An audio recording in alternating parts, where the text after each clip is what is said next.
Hello and welcome to this week's Movie Math, where, ladies and gentlemen, China is back online. I repeat, China is back online. Oh boy! Wait until you see how China can supersize the box office. In fact, in just 5 days, worldwide, Zootopia 2 has brought in over $500 million already. $556 million. That's over $100 million a day. And one of those chunks came solely from China, where on Saturday alone, the sequel brought in a staggering $104 million. Even in the North American marketplace, only 6 movies have ever pulled in more than $100 million in a single day. In China, Zootopia 2 broke the record for the biggest single day for a Hollywood movie in the Middle Kingdom, unseating another Disney movie, Avengers Endgame. And yes, when it comes to hitting $500 million, Zootopia 2 is definitely performing like a superhero movie.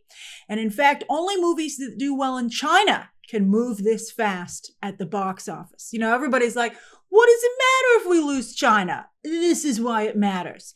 And you know, we don't get Hollywood doesn't get all that money, but look at the beautiful headlines and records. And those make a difference. Also, as you can see, no other animated movie has been able to perform at this level. Wow! It's like a new level has been unlocked for animation. This is incredible. Now, Warner Brothers released a ton of really good movies this year, which has made them the studio to beat, and it turns out, to buy. But at the last minute, Disney is going with 2 Hail Mary plays, 2 of them, and it looks like their gambles might pay off, literally, and rocket them back to the top of Hollywood per usual. They did it again! Get ready to see the cast of Zootopia 2 everywhere. Disney loves to reuse talent. Synergy, they call it. Maybe K.Y. Kwan can get his Indiana Jones reunion movie. If I were him, I'd be pitching that right now. Use that capital, baby, although beware what happened to Mahershala Ali. Don't wait for it. Just let's see what happened. Do you think that you should do that? I mean, the last Indiana Jones did so poorly, but I'd love to see that.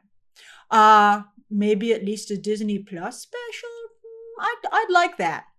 And I wonder if this cast has their Zootopia 3 and 4 contracts yet, right? Can they cash in, ka-ching, like the cast of Frozen? Seriously, if I were Jason Bateman and Jennifer Goodwin, I'd be like looking into that right now. I hope they haven't signed for additional movies.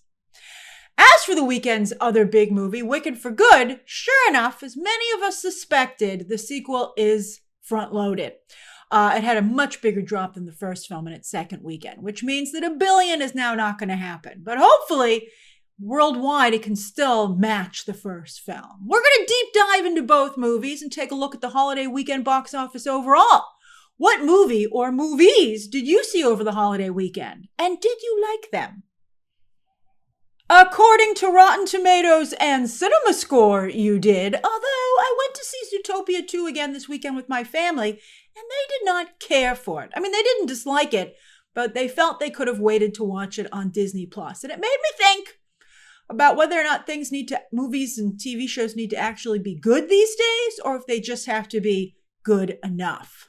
What do you think about that? But Zootopia 2, interestingly, is just behind Moana 2 in the record books, a literal Disney Plus show that Bob Iger had stapled together Frankenstein style and released in theaters quite successfully. Bob Iger. You know, I see a number of Disney fans these days longing for Michael Eisner. They're like, remember when Michael Eisner was the head of Disney? But I gotta tell you, I might have just been a kid back then. But even I remember people were complaining about Michael Eisner back then. It's a thankless job. And love him or hate him with Bob Iger, who has a cameo in Zootopia 2 as a weatherman. He started out as a weatherman, interestingly enough. You just got to get your foot in the door with the business. And who knows how high you can go. Also, as I've always told you, it's better to have just a general idea of what you'd like to do instead of too specific a goal, because then you're fluid, baby, and you can take opportunities that come to you. And Iger has brilliantly reshaped not just Disney, but also, of course, Hollywood. Remember, it was Iger who started the merger craze with Disney's acquisition of Fox, and it was his idea for studios to start their own heavily branded streaming services. Why should Netflix make all the money? And he, of course, bought Pixar, Marvel, and Star Wars. He was consolidating before it was even a thing. All to give Disney scale. And now they're absolutely massive. Still not as big as digital competitors Amazon, Netflix, and Apple, but Iger saw that writing on the wall and got a head start on the other studios. And now every other studio hopes that it grows up to be Disney. The whole reason the Ellisons even want to combine Paramount and Warner Brothers is to be a Disney. Warner Brothers is expected to approve a buyer by the end of the year, most likely Paramount. And Bob Iger is expected to announce his replacement, round 2. Let's hope it works out better this time. Early in the new year. Oh, good time for business discussions. Disney Experiences' Josh D'Amaro and Disney TV and Streaming's Dana Walden are the top contenders, which just goes to show you where Disney feels their bread is buttered. Experiences and TV and Streaming. D'Amaro has a great relationship with fans, and I'm sure most of you don't even know who Dana Walden is. But she has much more experience as an executive and is extremely close to Iger. I would actually, I think that there's been a bad run of female executives, Kathleen Kennedy, and that might maybe make them a little bit reluctant to go with Walden because Disney's had so many troubles. But I don't know. I think Walden actually would maybe be the better choice, to be honest with you, especially because I don't think the parks are that well run. I'm sorry. But anyway, what do you think? Who do you think? Who would you like to? There's no other option. You might be like, option 3. It's like when so many of you thought that maybe Apple or Amazon would come in and buy Warner Brothers. No, these are the people. Who do you like better? Yes, people love to complain about Disney, but their business model set up by Iger is incredibly effective. Walt Disney, of course, branded America, I think, for all intents and purposes. But Bob Iger, he has been just incredibly influential on the company and again on Hollywood. It's unbelievable. But what are they about? IP, IP, IP! That stands for intellectual property. Again, basically brands. It's interesting. That's so interesting. Isn't that? I just said that Disney kind of branded America, and for a very long time under Walt's leadership, that's what it was. But they don't do that anymore, which I think a lot of people feel the loss of. Bob Iger's like, I don't want to leave. I mean, it's a more complicated position to be in these days, as Disney has found out. But they've now switched from being the IP themselves to being kind of like, the ringmaster for all of the IP, which is very interesting. I still feel nothing beats the feeling of Main Street, which is pure Disneyana. I'm interested in your thoughts on this. All right, so Disney, when they find an IP, either buying it or creating it themselves, they're off to the races with endless sequels. Toy Story 5 is coming up. Merchandise and theme park attractions. Again, people might complain about how consumer-driven this model is, but you can't argue with the results. Right? And I mean, look at how much Lilo and Stitch is making across the board. In resorts and everything. And more other studios are trying to do this themselves, particularly Universal, which has the theme parks already up and running. Theme parks and merch are a big part of this, and nobody else really has that interest. Hollywood always underestimates merch. They let George Lucas hold on to the rights back in the day, which is how he made his gazillions and started Industrial Light and Magic. Very interesting. All right, so when Iger somehow returned to Disney, he said, we're getting back in the sequel business. And while everyone groaned, look at Inside Out 2, Moana 2, and Zootopia 2. The biggest of them all, by the way, thanks to China. And we're going to talk about that in a moment. Disney literally has its verticals. So beautiful, I must say. They come up with this graphic every once in a while, updating it, and it is gorgeous. It's like, it's theirs to mess up. And when they have them, they work them. They really work them. And while some might have hit a rough patch, right? I'm sure some of you right now are like, yeah, but like half that sucks. These things can turn around, and they can turn around quickly. I mean, live action remakes Snow White and Lilo and Stitch came out within months of each other. And remember, Disney Animation was getting embarrassed left and right by step-sibling Pixar until Frozen came along. Frozen was so successful that Jennifer Lee was promoted to head of all of Disney Animation until they were like, wow, she's not good at this job, boy. Whew. I mean, I think she stumbled backwards into Frozen. I'm really nervous about the quality of Frozen 3 and 4, to be honest with you. Everybody knows that Frozen was like a last-minute job, right? Hilarious. But anyway, and unlike Kathleen Kennedy, they actually got her out of there, right? So they brought Jared Bush, from within the company to take over. And things are looking pretty good for Jared. As I said, Jared Bush was an internal promotion, and in fact, his first real gig at Disney Animation was the first Zootopia. How's that for full circle? He also played a large role in the Moana movies and in Kanto. No wonder he was picked to run Disney Animation, although, Jennifer Lee had a good track record too. And now he has delivered yet again with Zootopia 2, where he's again a lead creative. But as I said, things didn't go so well with Jennifer Lee, right? She really nerfed that. So we'll have to see how Hexed goes this upcoming Thanksgiving. Although animation, of course, works very far out. So methinks Jennifer Lee might be behind Hexed. We'll see. I'm a little nervous about that. We'll see. It's an original movie, right? I think that, the lead talent on it has worked on some of the not as well-received Disney projects, but you never know. This could be their breakout hit. It could be a major new IP for the mouse. And while it's not a musical, which some people were disappointed about, Inside Out and Zootopia movies aren't musicals either, and people love them and they make tons of money. But although I do feel Hexed is basically Agatha all along the animated version, I don't know why they would do that, but let's see. Just make more Agatha all along, please. All right, but you can see why also release dates are so valuable and why studios hang on to them with an iron grip. Thanksgiving belongs to Disney Animation, although when there's original blood in the water, other studios feel there might be a weakness here. So Universal is in fact challenging Disney next year by counter-programming Father-in-Law, which has, of course, the return of Ariana Grande. I think that's very aggressive, but I understand why Universal did it. Also, at the beginning of the month, Warner Brothers Animation will release The Cat in the Hat. So I think other people don't have a lot of faith in Hexed either. But we've only seen a single image. Let's see what they're working with. Now, are you excited about Hexed? All right, now again, you've seen so little. Now, as for China, they loved the first Zootopia. There's a reason the first Zootopia land was built in Disney's Shanghai Park. And they also love Avatar. The first Avatar made $262 million in China alone. And the last Avatar, the latest one, $246. That's pretty darn good. But you want to get knucking futs?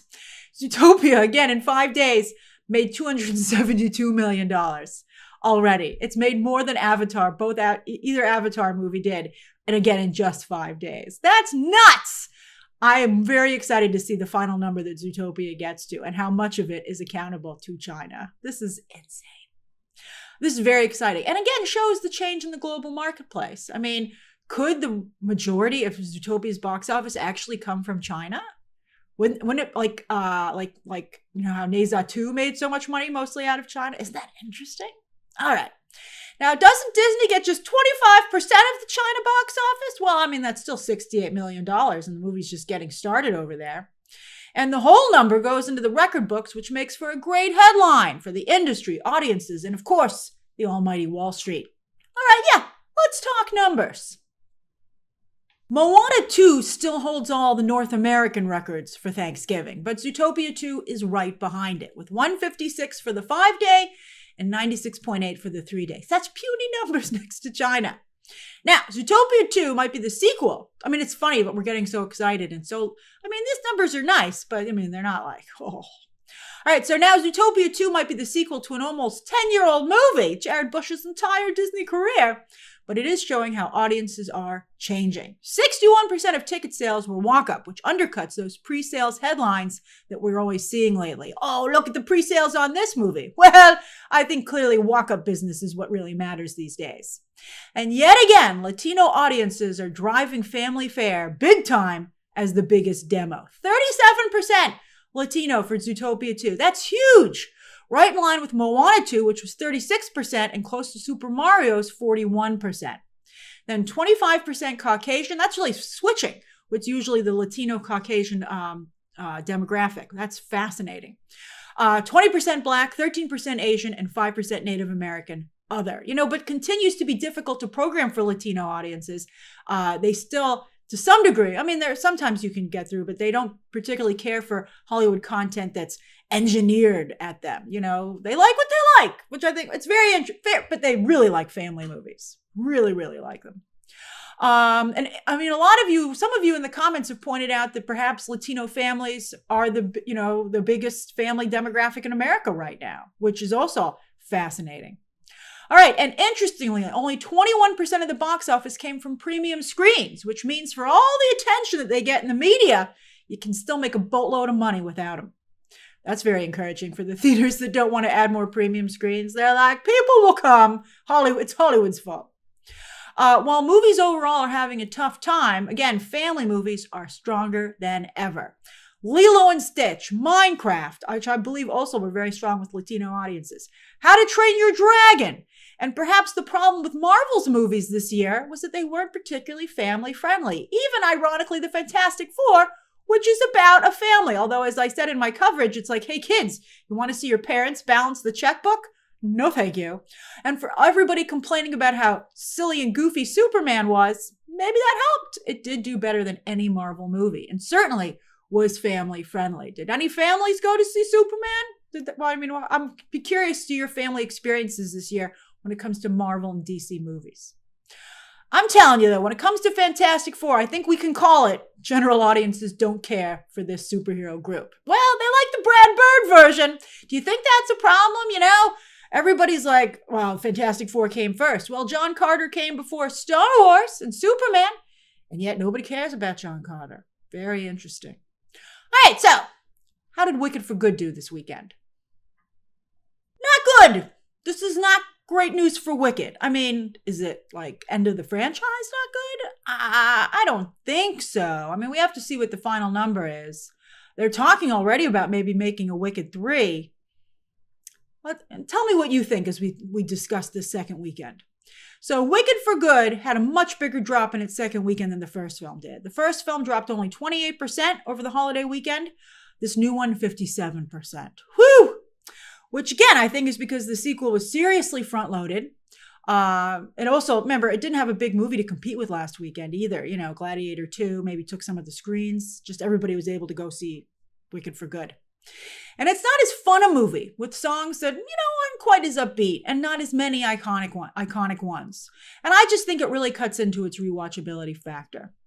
Wicked for Good domestically is now only a scooch ahead of the first film. And I don't think Zootopia 2 is hurting the movie because the first one was up against Moana 2, which actually did better than Zootopia 2 for the most part. Zootopia 2 is supercharged really just again because of China. So the question now is whether or not Wicked for Good will start to hold steady now, right? Like it will settle into the same box office patterns as the first movie, or will it continue to drop at a faster rate than the first film? Good news is that it won't have any real competition and can keep a number of its premium screens all the way until Avatar 3 drops on December 19th. Based on this second weekend drop compared to the first film, how do you now think Wicked for Good will perform in theaters? I'm now pretty certain it'll come in under the first movie. I'm now thinking maybe 500 to 600 million. That's a tough one. Maybe you don't make another Wicked movie. Maybe you make a Wicked streaming series for Peacock. What would you do? But I mean, it's early days. Let's see what happens. And I mean, I think that Ariana Grande maybe winning the Oscar would help her more than the franchise. All right, as for the holiday weekend's other new releases, Elizabeth Olsen can't get back to Marvel fast enough as her efforts to prove herself outside of the MCU continue to be DOA. But at least this movie has a good audience score on Rotten Tomatoes. It wasn't done, CinemaScore didn't get a grade for it. Right behind it, in less than half the number of theaters with almost no advertising whatsoever, so this gross is kind of impressive, is Netflix's Wake Up Dead Man. Did you even know it was in theaters this weekend?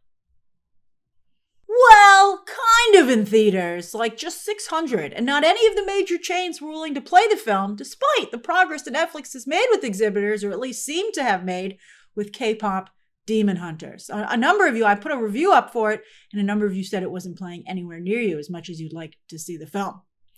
The movie has an excellent audience score, and it is sad to see what was a blockbuster franchise in theaters at first basically disappear from them.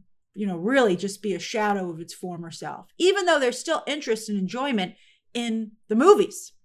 Netflix, though, is not only promising Warner Brothers that if they go with them, they'll keep the theatrical model, but there are also whispers that Netflix is having trouble continuing to attract top talent to their movie division with no theatrical model. Big name talent, well, not actors will take the money and run, as we're still seeing, but directors and such, they really want that theatrical release. Although it seems to be turning out pretty well for Guillermo del Toro's Frankenstein. But other talent, I guess. All right, Wake Up Dead Man won't hit Netflix, to be fair, till December 12th, so that's a full 2-week run in theaters, but it's not a month. I think a month would have been more something that maybe the bigger chains therefore would have participated in. And again, no advertising, not even really a PR tour. Daniel Craig only hit the Today Show and the Graham Norton Show over in the UK. But I also have to point out that Wake Up Dead Man has the least star power of the trilogy to date, and that's going to hurt its ability to get PR out there.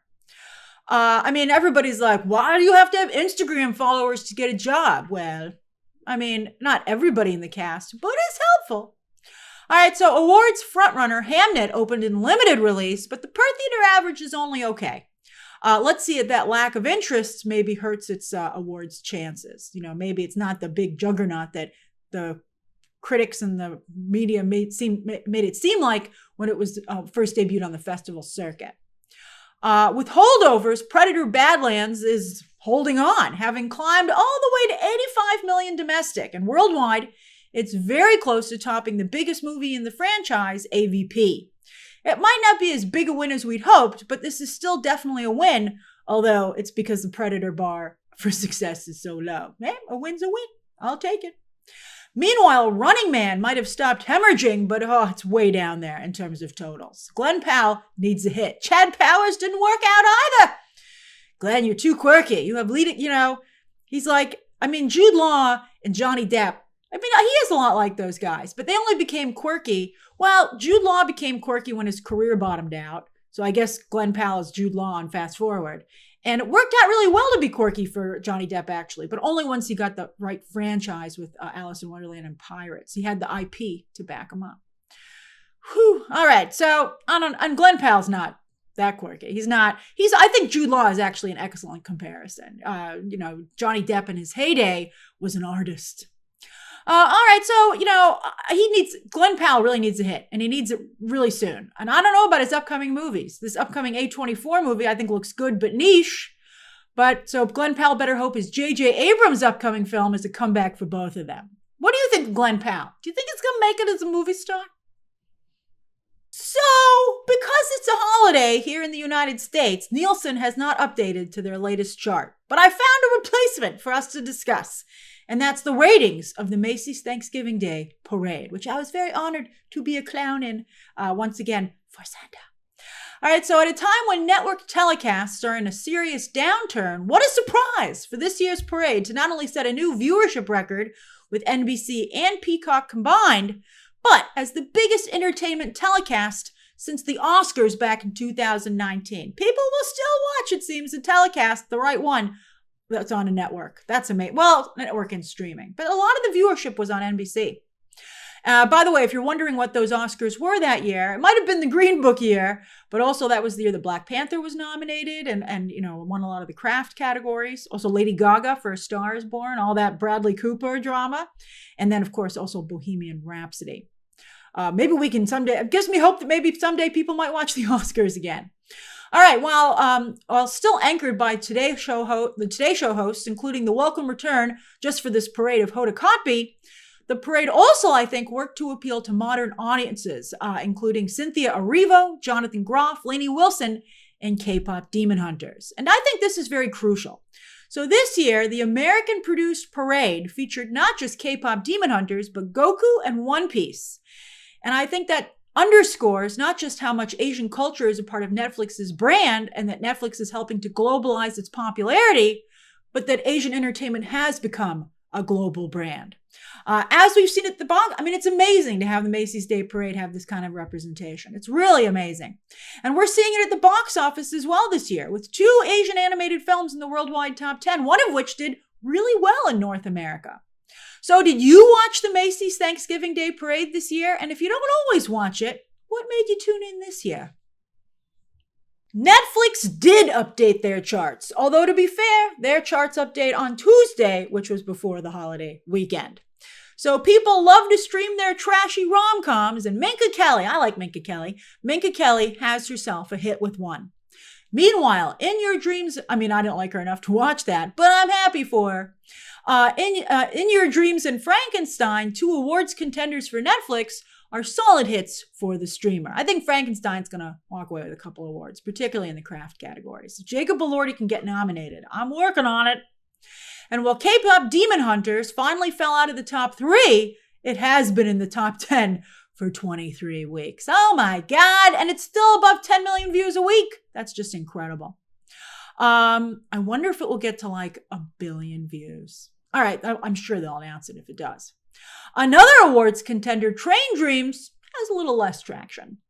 With shows, still a little weak over here. The Beast in Me remains a soft number 1. But wow, Stranger Things is ready to explode with all previous 4 seasons in the top 10 this past week. Next week, we'll get to see how big the viewership was out of the gate for season 5. I think it's going to be big. On the overall list, can the final season of Stranger Things overcome Wednesday season 1 and Adolescence? But wow, look how high season 2 of Wednesday eventually got. It got all the way up to number 4. And that was considered nowhere near as good as the last season, the season before it. And people didn't like breaking it up into parts. So its success bodes well for Stranger Things season 5, which has a lot of the same complaints. All right, have you watched Stranger Things season 5 part 1 yet, the first 4 episodes? Or was it too hard to get to it during the Thanksgiving holiday weekend? This is the roughest release. After this, it'll be Christmas Day and New Year's Day. And after both holidays, it's a lot less crowded. Thanksgiving is the only one that's not before the holiday. All the fun is right after the holiday. So I really think, I don't know. We'll see. I think the numbers are going to be big, but we'll see. It's very interesting. On digital, with Apple's charts, one battle after another, still number 1. That's amazing. And it's great for its awards chances. I still believe its biggest threat is Marty Supreme, which still isn't totally on people's radars because it opens on Christmas Day. I'm very curious. That movie will either bomb, like be surprisingly not a success, or it'll be huge. I really liked it. The review embargo lifts tomorrow, actually. All right, Begonia hasn't had the same buzz as previous Yorgos Lanthimos and Emma Stone's films, but it's doing pretty well here on digital, where it just dropped. Regretting You also just dropped and is doing nicely, while The Long Walk is now on sale for just $10, which is why it's popped back up here. Roofman also continues to do well. It's funny to me that changing the poster maybe had a big effect. It's amazing. And then, my goodness, Mission Impossible Final Reckoning and F1 are still in the top 10. It's been months. It's amazing. It's interesting also to see a bigger drop for Wicked for Good in its second weekend, while the first Wicked is still doing very well on digital. Maybe proving my point that while people go and see the second film, maybe once or even twice, they go back to the first film, which was more fun, and still has so much repeat watchability to it that people are going back to it even now. What's been your experience with the Wicked movies, with this release of the second one? And then The Holiday joins Home Alone as Christmas movies in the top 10. Apple TV is actually remaking The Holiday as a streaming show, and I sure hope they know what they're doing. Nancy Myers or none of the original cast is involved. I don't know. It could be really good or really bad. We'll see. I'm intrigued, though. As for this coming weekend, this is typically a very slow period for Hollywood because the weekend after Thanksgiving, they want you to eat leftovers. We made all this stuff for you. Eat it. All right, before it goes bad. All right, but this year, Five Nights at Freddy's 2 is going to try and take advantage of this lull. But a horror movie during the holidays that's not holiday themed? I don't know about that. Are you going to see Five Nights at Freddy's 2? This seems like, I think before it was like, go for it. Why not? But now that it's coming up, I'm like, this release date sucks. All right. Also, Kill Bill re-releases as a single 4.5-hour film. Is anyone going to do that? And there's the filmed stage version of Broadway's Merrily We Roll Along. I love Jonathan Groff and Daniel Radcliffe, particularly Jonathan Groff. But the production values in this look like someone filmed their kids' like elementary school play like in the 90s. I don't know what they were thinking with this. I was shocked when I saw the trailer and then turned it off after a few seconds.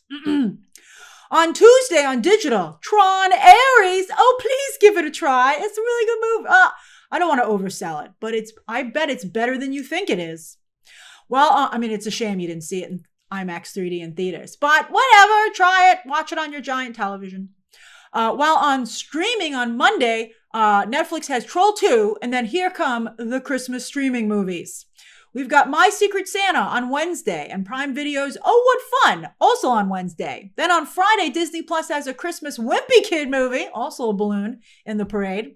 While Netflix, always busy, drops Jay Kelly, the American version of Sentimental Value, basically. It was okay. And documentary The New Yorker at 100.